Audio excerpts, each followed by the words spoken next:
The National Open University of Nigeria, the first of its kind in the West African sub-region, was established in 1983 but resuscitated in 2002, and since then it's been upward surge for the institution. Kwararafa TV got curious about the recent new bright tag attached to the National Open University, popularly known as NOUN.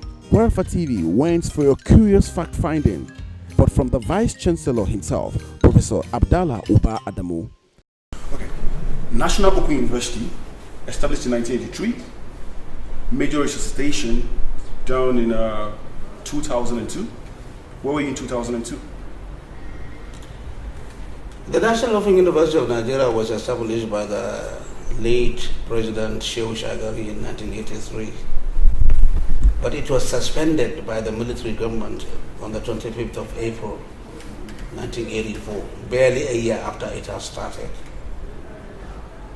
When the university was suspended, it created a lot of problems for workers, that is for civil servants, because the vast majority of the students at that particular time were civil servants. That is why the logo of the university at that time was walk and learn. So which means that there is a gap that the closure of the university created.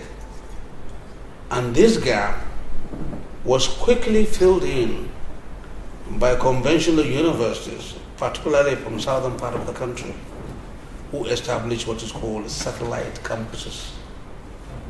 So the next thing you know, University of XYZ in one state down south will suddenly have a study center or a satellite campus in Kano, in Sabangali, or in Zaria, or in Kaduna, and claim that they are providing the same curriculum at the main conventional university.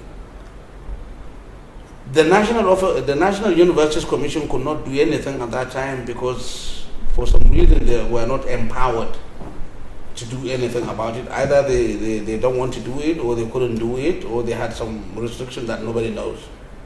But I do know that NUC wrote letters to the vice chancellors of these universities operating satellite campuses to shut them down. But they refused to do that because the satellite campuses were giving them a lot of money. They are generating a huge amount of revenue from the satellite campuses. So they continued on until 2001. So from 1985 to 2001, from 1984 to 2001, satellite campuses were reigning. In 2001, there was a change of regime in NUC, and the new executive secretary decided that these satellite campuses are substandard. They don't have quality assurance. The distance between the satellite campus and the main campus is like 2,000 kilometers. There was nobody to really check what is going on. So he recommended to the president to shut down all these satellite campuses. And I was part of the team that was sent to close down these satellite campuses. But then he said, since there is a thirst, there's a desire on the part of people to study, instead of allowing universities to set up satellite campuses, why don't you revive the suspended National Open University of Nigeria? But let's look at why was it suspended. It was suspended because, according to the military authorities at that time, the technology required to run the university successfully did not exist in Nigeria at that time. So as a result of this decision, satellite campuses were shut down, and the National Open University was resurrected in 2002. They went around looking for the person who is going to handle it because nobody even knew really what online education was all about. The first Vice Chancellor of the university, Professor Afolabi Ojo, was not really an expert even in education. He was an expert in geography. He was a geography teacher at University of Ife. I think they called it Obafemi Awolowo University at that time or something. So what they needed is somebody who is an expert in distant education, online education, or whatever form you can call it. And the only Nigerian who was qualified to do that, was not living in Nigeria at that time. He was living in Hong Kong. He was teaching at the Open University of Hong Kong. So President Olusegun Obasanjo sent his education minister, Boris Shade, to go to Hong Kong and ask him to come. And who's that person, sir? His name is Professor Olusegun Jegede. So Jegede from Kogi State, from Oguri in Kogi State, was leased. He wasn't released because he was under contract with Hong Kong Open University. But the Vice Chancellor leased him on loan to Nigeria in order to come and resurrect the National Open University of Nigeria. What was your role in all this resurgence and going for? What was your role then? And What was what? what was your role then? Whose role? Your role. Oh, Jegede was my teacher. He taught me at Ahmad Bello University when he was doing his master's degree, and at that time I was an undergraduate. So he sort of like knew me and I knew him. But when he came, he looked for another person called Dr. Aminu Dori, who was his coordinator. He appointed him as coordinator. So it was Aminu Dori who was going around various states asking people to come to National Open University to resurrect the university.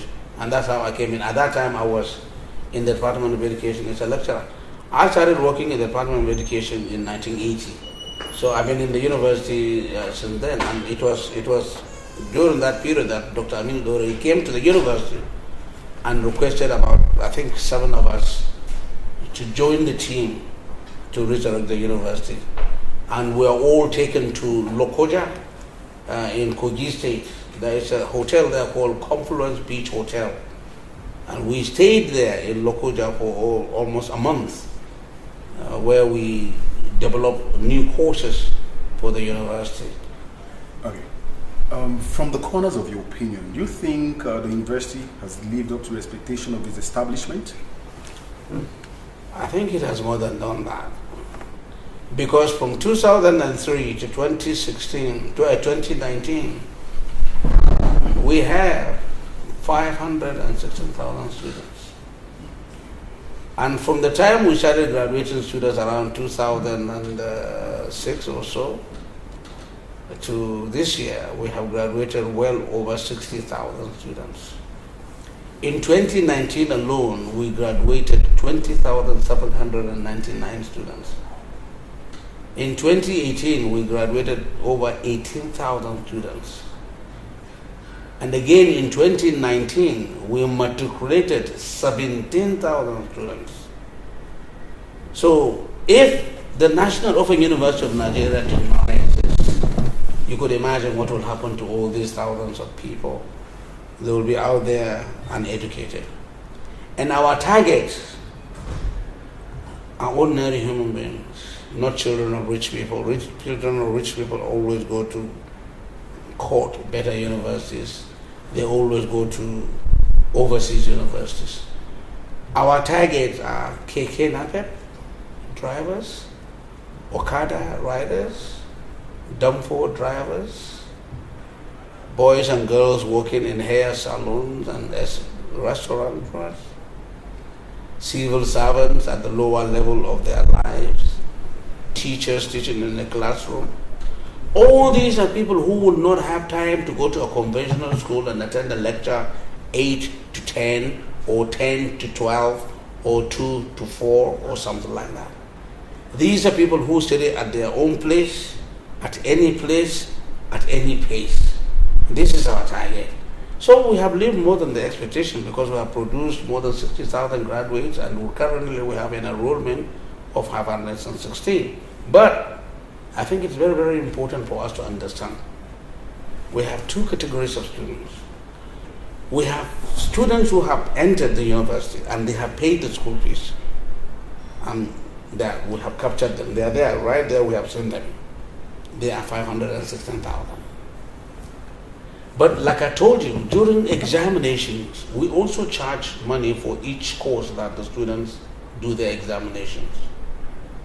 So a student may decide that he doesn't have 5,000 naira to pay for 5 courses. Or a student may decide that he has not really read enough for 5 courses, because remember, we don't have teachers. When you are admitted into the university, we give you course materials, you go and study them. We have facilitators in every state. You don't understand something, you talk to the facilitator. Facilitator explains it to you in our center. And then during the examination, you go and do your examination. So a student decided that he cannot really afford, he has not really read some of this material, and he's afraid that if he takes the examinations, he's going to fail. So what does he do? He just simply pays for what he can do and shifts the rest of the courses to next time. Chicken, no wahala, no problem. He doesn't carry over. It's not a carryover. He just stops. So he is flexible. Okay, he does it at his own leisure, at his own time, at his own pace. And there is nothing like tests. I'm coming to do a test right now. Everybody get up. That will be a test. Nothing like that. So if a student at National Open University of Nigeria gets an excellent result, it is because he worked for it. He worked for it. But if he gets an extremely poor result, it's because he didn't work hard enough. Because you are the enabler of your own learning. There is no teacher to push you into a particular direction. There is no teacher to harass you, whether you are male or female. Okay, so when you came in, what did you meet on ground and what have you done differently? Now, when discussing higher education, there are two terms that are used. The first term that is used is what I found on ground, and that this is a university that was evolutionary, a university that is in evolution, a university that is on autopilot. The former vice chancellors have done a very, very good job of laying down solid foundation. They have made sure that we have created course materials that are internationally accepted to such an extent that many lecturers in conventional universities actually use our own study materials as their own lecture notes, because we put them up on the internet. So the university came at a time when internet arrived in Nigeria, when many communities don't even know what an email is. So evolutionary process. What I did was the second part of the educational narrative. I made it revolutionary, to go beyond evolution, to now go into revolution. For instance, the university was based in Lagos. We have a 12-story building there in Victoria Island, Ahmadu Bello Way. And the entire university, including administrative staff, the faculties, are located in a compressed space that looks like a grain silo where you store grain. But at the time I took over in February 2016, this campus has already been built. And it was built by the same person who suspended the university in 1984, Muhammad Buhari. And he built it in only 8 months. So when I took over, the first thing that I told everyone is that we are shifting from Lagos to Abuja. It's not a question of an option, but there's a campus, and a really beautiful campus that has been created for us by TET Fund. And therefore we are moving. So 28th March was the date scheduled for movement. It happened that 28th March was Easter. 28th March 2016 happened to be an Easter day. So I moved in on 29th March, which is Tuesday, and the rest of the staff followed on the 4th of April, and we have been there since. So when we came to Jari, this is the campus where we are now, the first thing we did was to change a lot of the things that were there. For instance, what I met on ground were school system, School of Arts and Social Sciences, School of Science and Technology, School of this, School of that. And I felt that was wrong. A school is a conglomeration of faculties. Like School of Medicine will have Faculty of Medicine, Faculty of Dentistry, Faculty of Nursing, Faculty of Pharmacy, and so on. And a school is at the highest level of educational development in a university. But then when you're dealing with complex issues, that is when you have a school. But when you're dealing with an ODL, often a distance learning, the trick is always to start small and then go big. But I discovered that we started big. So I said, the first thing we need to do is to become conventional. And that conventional was faculty. Everybody knows faculty. I'm in the Faculty of Arts, I'm in the Faculty of Social Sciences, Faculty of Science. Everybody understands that. When you say I'm in the School of Science, people find it very difficult to really conceptualize School of Science. But they can understand the Faculty of Science. So the first thing we did was we got rid of all the school system and created faculty system. And when I came, there were no departments. There were only units. So we said, no, we have to have departments. Again, when I came, there was no election. The Vice Chancellor decided to appoint the Dean of the school. So if you and the Vice Chancellor are on good terms, you get appointed. If you are not on good terms, you probably don't get appointed. I don't know how it works, but all I know is that the Vice Chancellor who does that. And I'm an ASU member. I believe in democratization of education. And I believe that people should be given the choice to select their leaders. And that is why when I came, I decided that the first thing for us to do. So we changed the schools to faculties. Then we had election into the deanship. And we also had election into headship. So we have deans and head of departments. That was resistance. The people who didn't like that. They preferred everything to remain the way it was. In fact, I was told that it was dangerous to allow elections to take place. And the reason why they thought it was dangerous is because then it means I don't have any control over the team. But I don't want to control anybody. I want people to do their jobs. So it doesn't really matter to me whether I control you or don't control you. I want you to be controlled by your conscience and by what you do. But the biggest challenge that I discovered was information management. The portal through which the student come in, the examination, the processing of the examination, the facilitation, almost everything about the university that deals with data management was controlled by outside agencies. That is, the companies that do all this thing. These external companies. External companies, that is contractors. Contractors. Yeah, these things were given to contractors, and every year these contractors get a huge amount of money. Because imagine the number of students we have. There were two contractors that handle everything. First, there are those that take 60% of whatever students pay for their services, and the university takes 40%.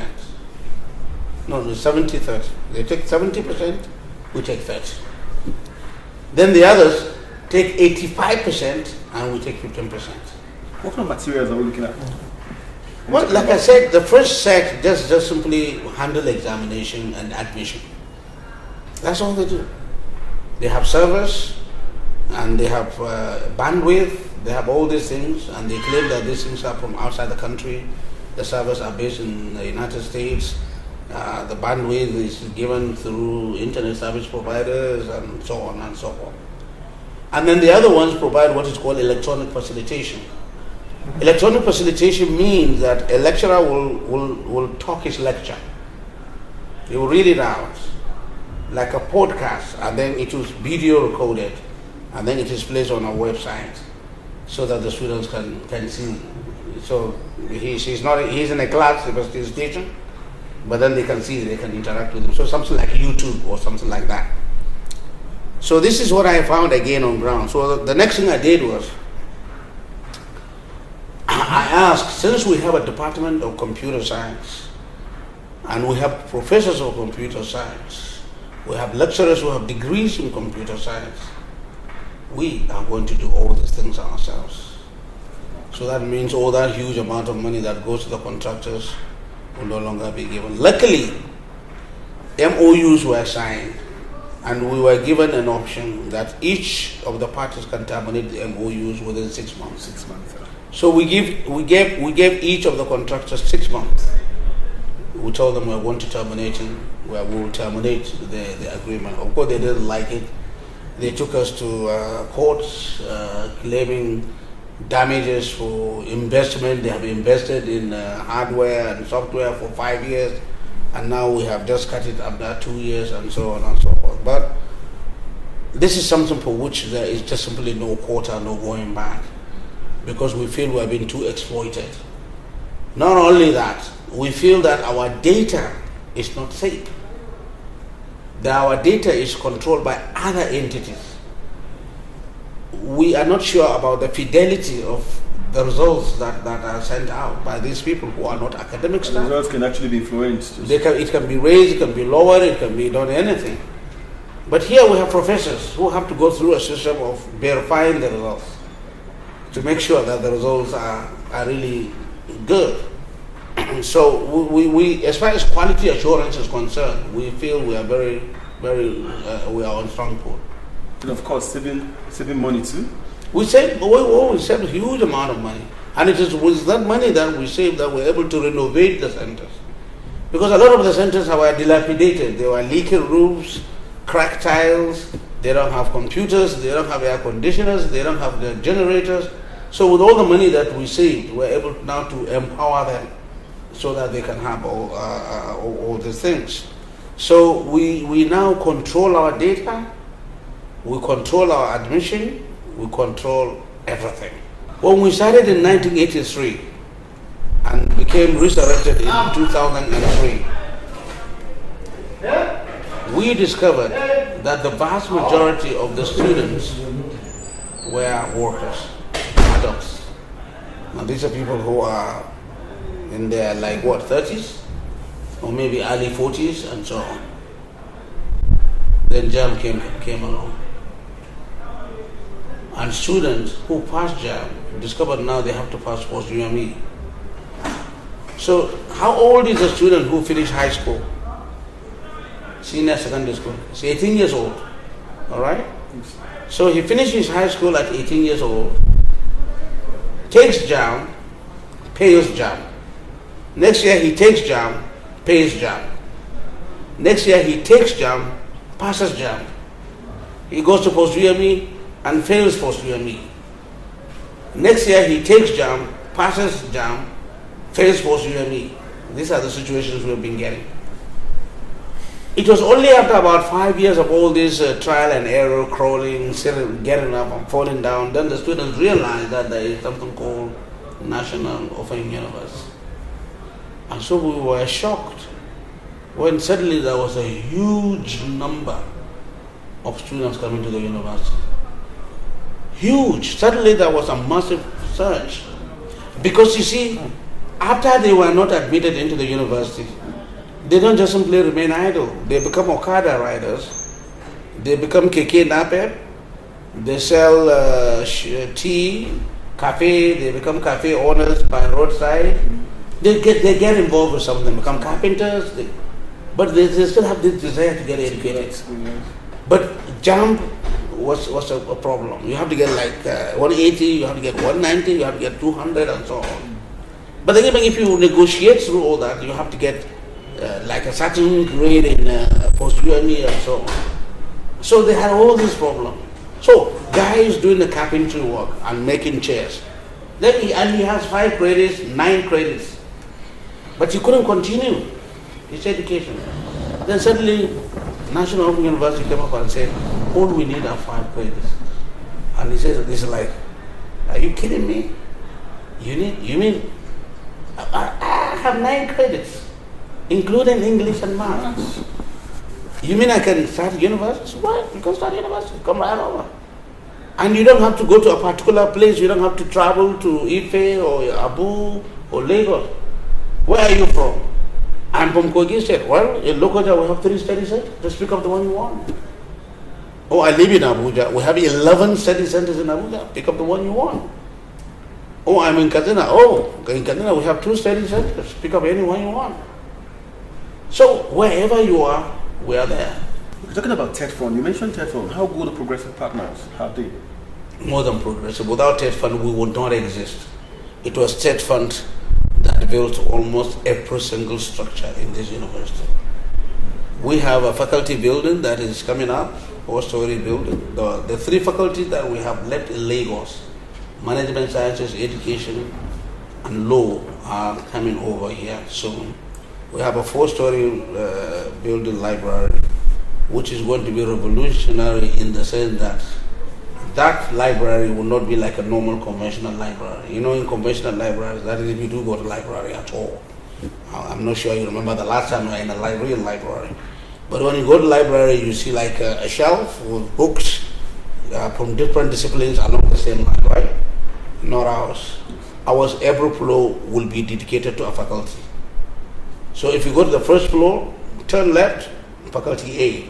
Turn right, faculty B. Only the materials related to that faculty will be there. And then we have online journals and things like that that people have access to. But you see, another thing, that's the final, what I found now, course materials. We interface with our students through our study course materials. By course material, I mean a book that has been written by professors on a particular discipline. Let's say Economic 101, you know, society and economics or whatever it is, or introduction to economics. I don't know what they call that one, but let's say that's what it's called. So we call professors of economics and ask them to write a book. When they write the book, we have to print it, publish it. We can write special books for the institution? Yeah, all our students are given those books. And we have a bag called tote bag. So we put the materials in the books and we give it to them. Now, I discovered that we spend almost 600 million in printing those books. And I think it's too much. Because every year we keep saying that we need more of those, more of those. Then I said, let us find out how much will it cost to build a printing press? How much will it cost to get the materials, the actual machines, you know, all the direct image, the code machines, the plate makers and things like that? How much will it cost to recruit staff? And how much will it cost to pay them? How much will it cost for all the computers, the furniture and everything? And then we discovered that the entire lot will cost less than 450 million. So we built our own printing press. And you said you're spending more than 600 million before? That's right. We spent about 600 million on printing materials. And a lot of the materials are obsolete. A lot of the materials are useless, are overproduced. Because you see, a printer will tell you that I cannot print 50 copies. I can only print 1,000 copies, 3,000 copies, because that is more cost effective. Yes. So we were forced to accept what the printers say. So for each printing, we spend a lot of money on printing, but the students pay for it. So it is really students' money, they pay for it. But sometimes we overproduce a lot of the materials. Like for instance, I have a course in which there are only 4 students. Only 4 students. Since we established the course, up to now we have only 4 students. And yet, we have to produce for level 100, 200, 300, and 400, about 12 books each for each level for these 4 students. And the printer will tell you that you need 100 copies for 4 students. So I give 4 students 4 copies. What do I do with the rest? So we ended up recycling them as toilet paper or whatever or something like that. But with our own printing press, we can print on demand. Let's make and print it. Okay, going forward, you've done so well. What should Nigerians expect with you still at the peak of the affairs of this institution? My tenure will end on the 10th of February 2021, and I'm looking forward to handing over to someone. Because I believe I have done as much as I could. I believe I have brought the university from evolutionary level to a revolutionary level. By the time I leave, the university will have been in a situation where ODL has become part of educational narrative. Before I took over, people don't even know what ODL is. But my greatest accomplishment was the fact that our law has been passed by Mr. President, and we will forever remain grateful. So, it was General Muhammad at the university on the 25th of April 1984. It was President Muhammad Buhari who built the campus in 2015. How ironic. In 8 days. Very, very ironic. And it was President Muhammad Buhari who assented to the change of the law in December 2018. So President Muhammad Buhari has done more for National Open University than anybody else. This is because he was a visionary. But because he was a soldier at that time, people always saw it from military perspective. And what he said was that the technology was not available for us. And he was right. And at that time, the lectures were distributed on cassettes. Now, if you show your child your TDK cassette or your Sony cassette, he will ask you, Daddy, what is this? But if he sees your flash drive, he knows what a flash drive is. He knows what a hard drive is. He knows what a modem is. This is the technology. General Muhammad Buhari probably didn't know about flash drives, hard drives in 1984 because these things don't exist. But he anticipated that there may be a time when technology will enable us to do this. And so he said, let us suspend the university. He didn't say stop it. He said, let us suspend the university until we are ready. And 2015, we were ready. And now we are online. We have virtual learning. We have smart boards where somebody will come and teach, and we are streaming him live on the internet. And YouTube has made it possible for us to go and deposit all our lectures on YouTube. So you can go to YouTube and do the lectures over. And the biggest joy that I received was at a meeting in Mozambique when the Vice Chancellor of one of the African Open Universities told me quite frankly, Mr. VC, to be very frank with you, we use your materials, we download your materials from your website. I said, that's fine, this is what our materials are open source. But he said, but we need more. So I thought he would ask for like maybe some in sociology or political science or something like that. He said, we want every single material. I said, like, we're talking about 1,700. He said, yes. So we packed 1,700 of our course materials in PDF form, put it on a DVD and email the DHL to him, free of charge. Other universities in Nigeria are also using that. But our crowning glory are prisoners.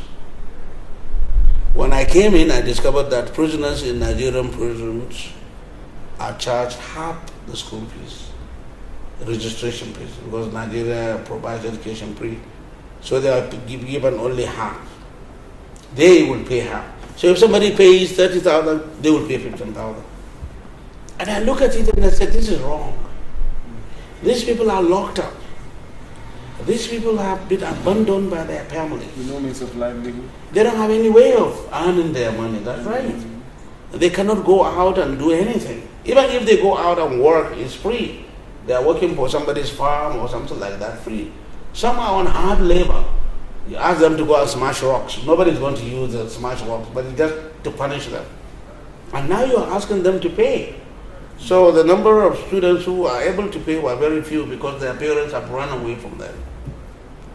I said from now onwards, 2016, any prisoner who has 5 credits in any Nigerian prison will study free of charge up to PhD. Remarkable. Up to PhD level. So if you decide to assault someone and that person takes you to court and they lock you up, you get educated free of charge. And we have right now 439 students in our prisons, throughout Nigerian prison, 439 students who are studying at various levels, BSc, MA, and PhD.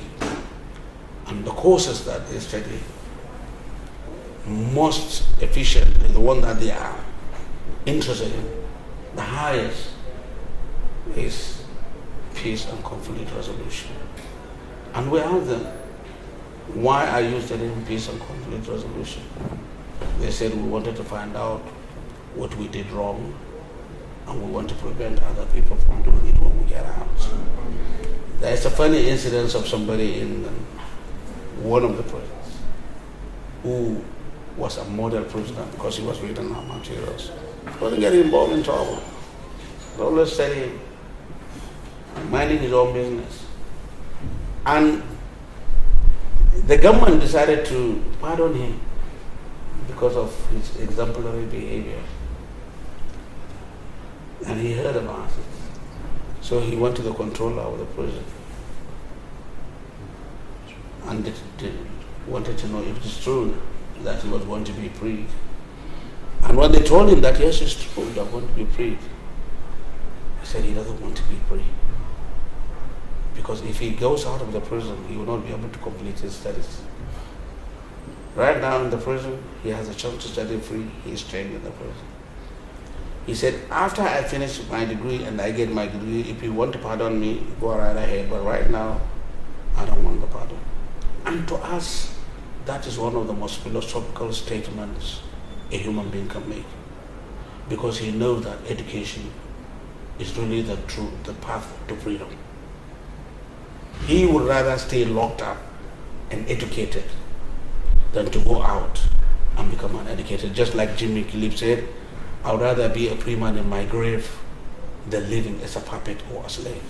On a closer note, any expectation going forward? Oh, I expect more students to come in. This year alone, we have 60,000 students at level 100. That is huge. Huge. Like I said, we have 506,000 students enrolled in our system, but the active ones are 105,000 students. And then when we look at the statistics, we discovered that 60,000 were fresh students, which means the awareness is already there. People are aware that National Open University is coming up. But of course, everybody is worried about law school, everybody is worried about NYSC, and we're working very, very hard to make sure that that one is also solved. All right, it's been nice speaking with you, sir. Thank you very much for your time, sir. Thank you very much.